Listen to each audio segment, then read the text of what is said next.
Please, yeah. Change of topic? Is that all right? We done with Syria? Good. Yeah, go ahead.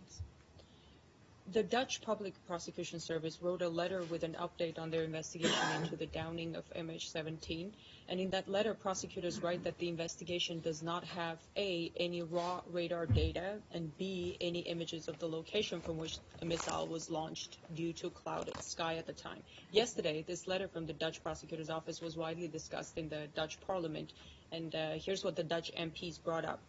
4 days after the downing of MH17, Secretary Kerry said on Meet the Press, quote, "We picked up the imagery of this launch. We know the trajectory, we know where it came from. We know the timing. It was exactly the time when the plane disappeared from the radar," end of quote.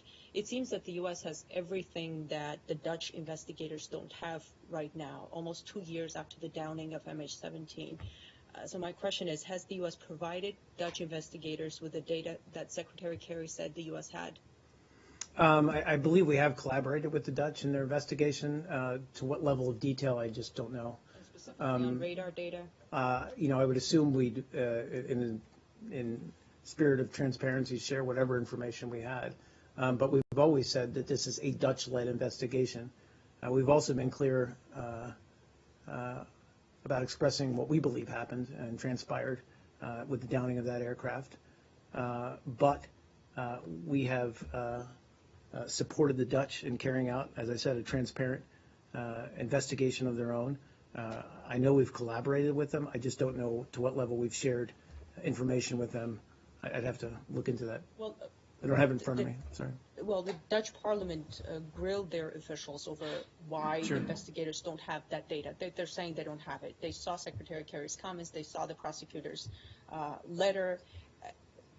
My question to you, has the U.S. received a request for, asking for the data? Again, I know we've offered our assistance. We've worked with the Dutch investigators. I don't know actually what was exchanged in terms of information with them. Frankly, I'm not aware of this latest story you're talking about, or this incident with the Dutch Parliament. But we've been very clear all along what we believe happened, and frankly, the initial outcome of the Dutch investigation supported that conclusion. But I just don't have any details to offer you in terms of what we've offered them. Can you find out? I can look into it. Yeah, sure, DJ.